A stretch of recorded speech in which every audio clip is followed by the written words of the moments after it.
Queridos irmãos, queridas irmãs, bom dia! Hoje, terça-feira, 12 de setembro da 23ª semana do Tempo Comum. Estamos aí iniciando mais uma semana e hoje a igreja celebra o Santíssimo Nome de Maria. Peçamos neste dia a intercessão também da Virgem Maria, supliquemos a ela ao longo do dia que nos acompanhe, roguemos ao seu nome, pedindo a sua graça, a sua intercessão.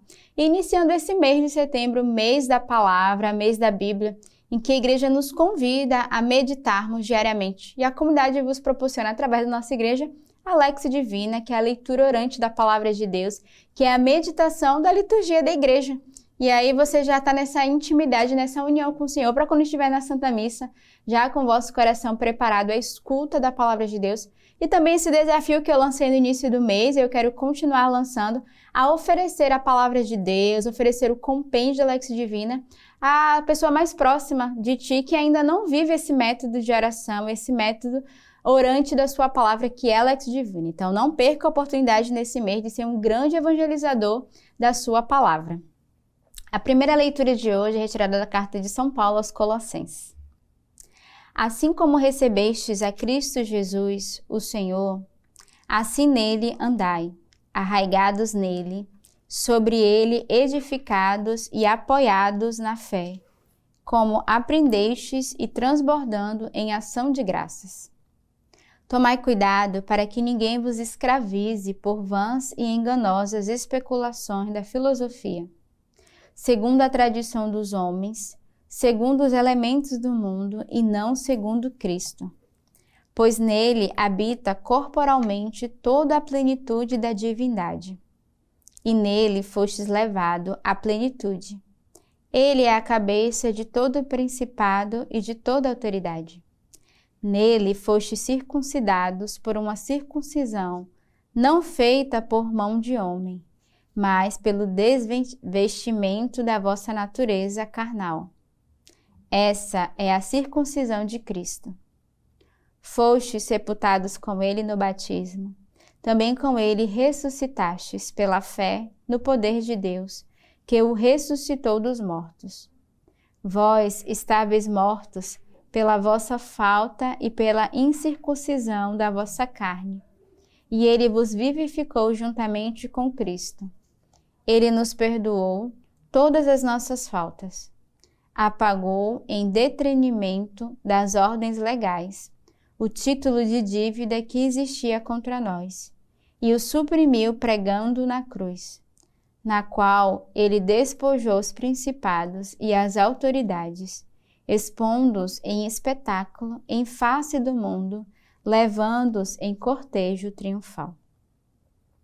Então, a leitura de hoje, o Senhor vai fazer uma exortação a cada um de nós, né? E São Paulo, ele vai dizer que a comunidade de Colosso é convidado a andar arraigados no Senhor e edificados, apoiados na fé, como aprendestes e transbordando em ação de graças. Então, somos também convidados a nos arraigarmos no Senhor, sobretudo na sua palavra, né? Nos apoiarmos na fé e edificados sobre o edifício espiritual que é o próprio Cristo e que é a palavra de Deus.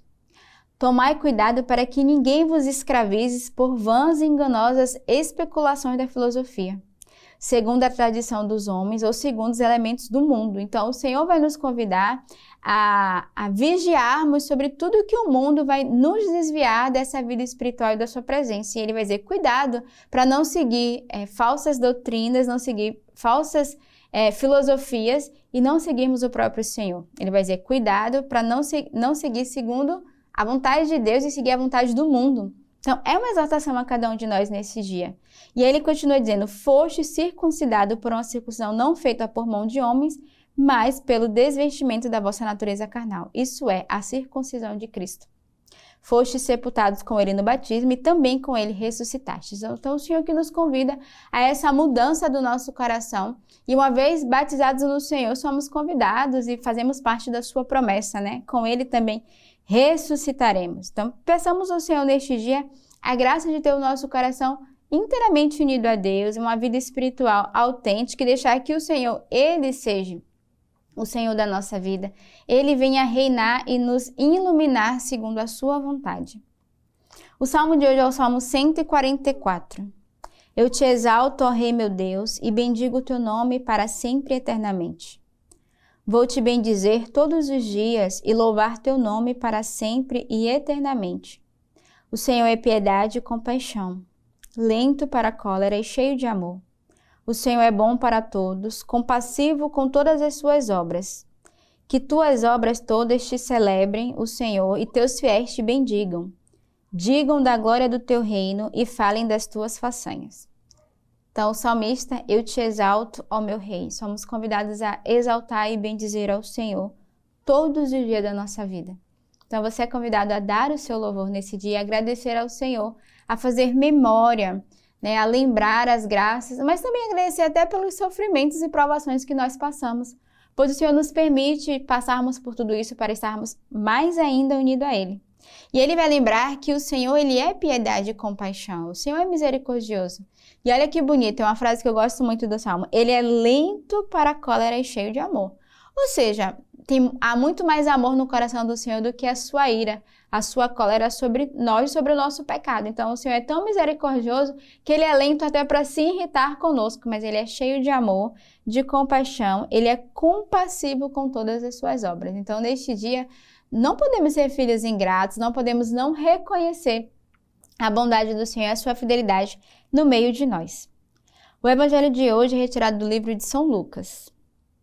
Naqueles dias, Jesus foi à montanha para orar e passou a noite inteira em oração a Deus. Depois que amanheceu, chamou os discípulos e dentre eles escolheu 12, aos quais deu o nome de apóstolos. Simão, a quem impôs o nome de Pedro, seu irmão André, Tiago, João, Filipe e Bartolomeu, Mateus, Tomé, Tiago, filho de Alfeu, Simão, chamado Zelota, Judas, filho de Tiago, e Judas Iscariotes, que se tornou um traidor. Desceu com eles e parou num lugar plano, onde havia numerosos grupos de discípulos e imensa multidão de pessoas, de toda a Judéia, de Jerusalém e do litoral de Tiro e Sidônia. Tinha vindo para ouvi-lo e ser curado de suas doenças. Os atormentados por espíritos impuros também eram curados. E toda a multidão procurava tocá-lo, porque dele saía uma força que a todos curava. Então, o evangelho de hoje há 3 movimentos. Primeiro, o Senhor que sobe uma montanha para orar e passa a noite inteira em oração. Então, para um discernimento é preciso nos colocarmos em oração. Porque qual foi o movimento? Depois dessa noite em oração, escutando a voz do Pai, o Senhor chama os discípulos. Vai chamar os apóstolos, né, para segui-lo, que é o segundo momento do evangelho. Mas primeiro ele se colocou em oração. Então só podemos receber uma profecia, só podemos tomar um discernimento se nos colocarmos diante do Senhor. Se realmente nos colocarmos em oração, estarmos atentos à sua escuta e ao discernimento da vontade de Deus. Então, depois de passar a noite inteira em oração, o que acontece? Ele chama os discípulos e vai escolher 12. Ou seja, depois que ele reza, ele recebe a importância de reunir 12 à sua volta para que futuramente, ele já sabendo do seu fim, pudessem ser testemunhas da sua palavra e continuar a sua missão.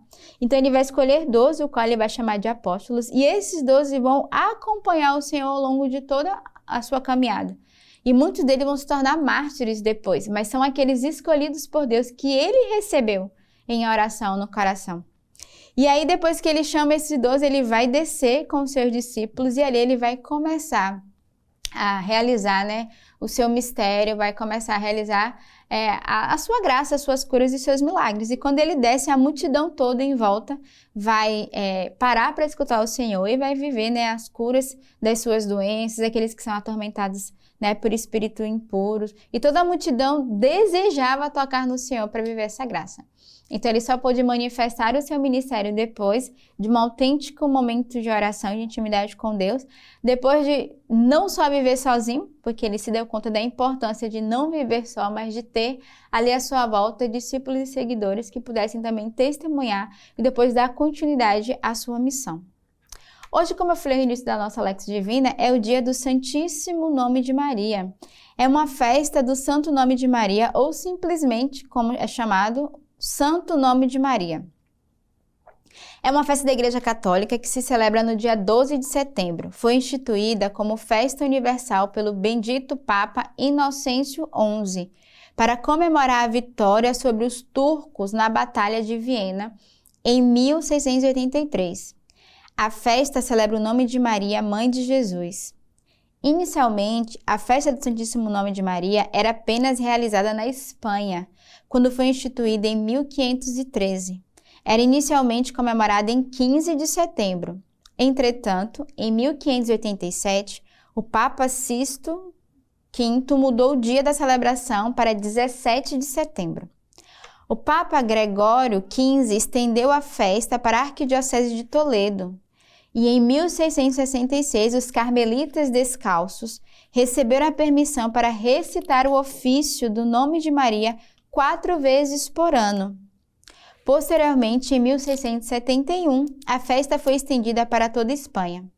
Após a vitória dos cristãos, conduzidos pelo rei João III da Polônia, sobre os turcos na Batalha de Viena, em 1683, a festa foi estendida a toda a igreja pelo Papa Inocêncio XI e atribuída ao domingo após o nascimento de Maria, e estendeu a festa para toda a igreja.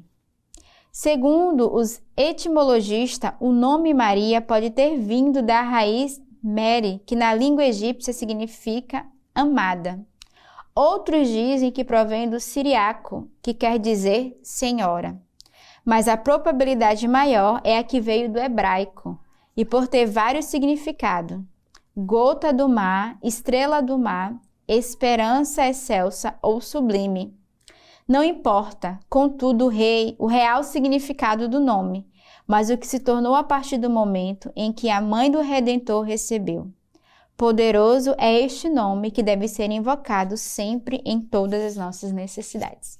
Então, neste dia, invoquemos o nome da Virgem Maria, invoquemos essa esperança, esse sublime, essa estrela do mar, seja qual título você quer trazer no teu coração, mas o importante é ter a confiança no poder do seu nome, que é capaz de realizar também a obra do Filho através da sua intercessão.